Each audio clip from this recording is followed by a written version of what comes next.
আয়াত ২১ ইয়া কওমি ইদখুলুল আরদাল মুকদ্দাসাতাল্লাতী কাতাবাল্লাহু লাকুম ওয়া লা তারতাদ্দু আলা আদবারিকুম ফাতানকালিবু খাসিরিন।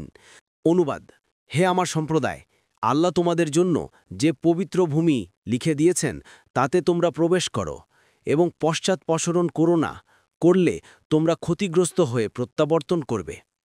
তাফসির ১ নং ফুটনোটের বিবরণ। এখানে পবিত্র ভূমি বলতে কোন ভূমিকে বোঝানো হয়েছে এ প্রশ্নে তাফসিরবিদগণের বিভিন্ন মত রয়েছে।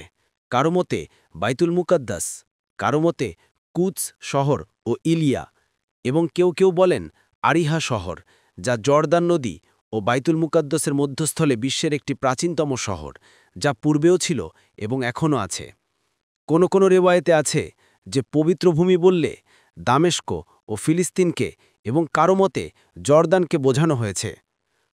কাতাদাহ বলেন সমগ্র শামই পবিত্র ভূমি। ইবনে কাসির আত-তাফসিরুস সাহিহ।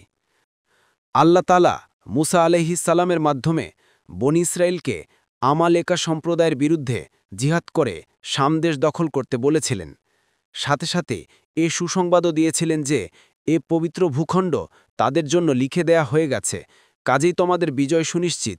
তা সত্ত্বেও বনী ইসরাইল চিরাচরিত ঔদ্ধত্য ও বক্র স্বভাবের কারণে এ নির্দেশ পালনে স্বীকৃত হল না, বরং মুসা আলাইহিস সালামকে বলল, হে মুসা, এদেশে প্রবল পরাক্রান্ত জাতি বাস করে। যতদিন এদেশ তাদের দখলে থাকবে ততদিন আমরা সেখানে প্রবেশ করব না।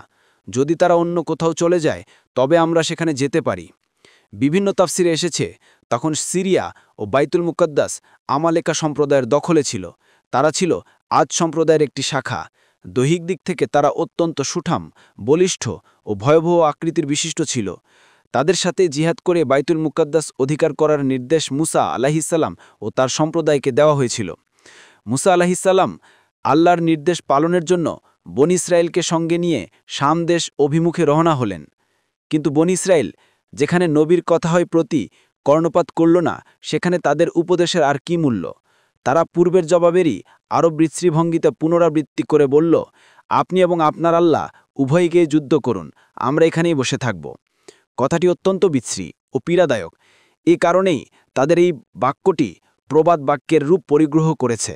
বদর যুদ্ধে নিরস্ত্র ও ক্ষুধার্ত মুসলিমদের মোকাবিলায় কাফিরদের ১০০০ সশস্ত্র বাহিনী প্রস্তুত হয়েছিল।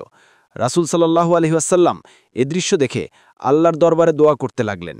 এতে সাহাবী মিকদাদ ইবনে আসওয়াদ রাদিয়াল্লাহু আনহু বললেন, ইয়া রাসূলুল্লাহ, আল্লাহর কসম, আমরা কসমিনকালেও ওই কথা বলবো না যা মুসা আলাইহিস সালামকে তার স্বজাতি বলেছিল, বরং আমরা আপনার ডানে, বামে, সামনে ও পেছনে থেকে শত্রুর আক্রমণ প্রতিহত করব। আপনি নিশ্চিন্তে যুদ্ধের প্রস্তুতি গ্রহণ করুন। বুখারী ৩৭৩৬।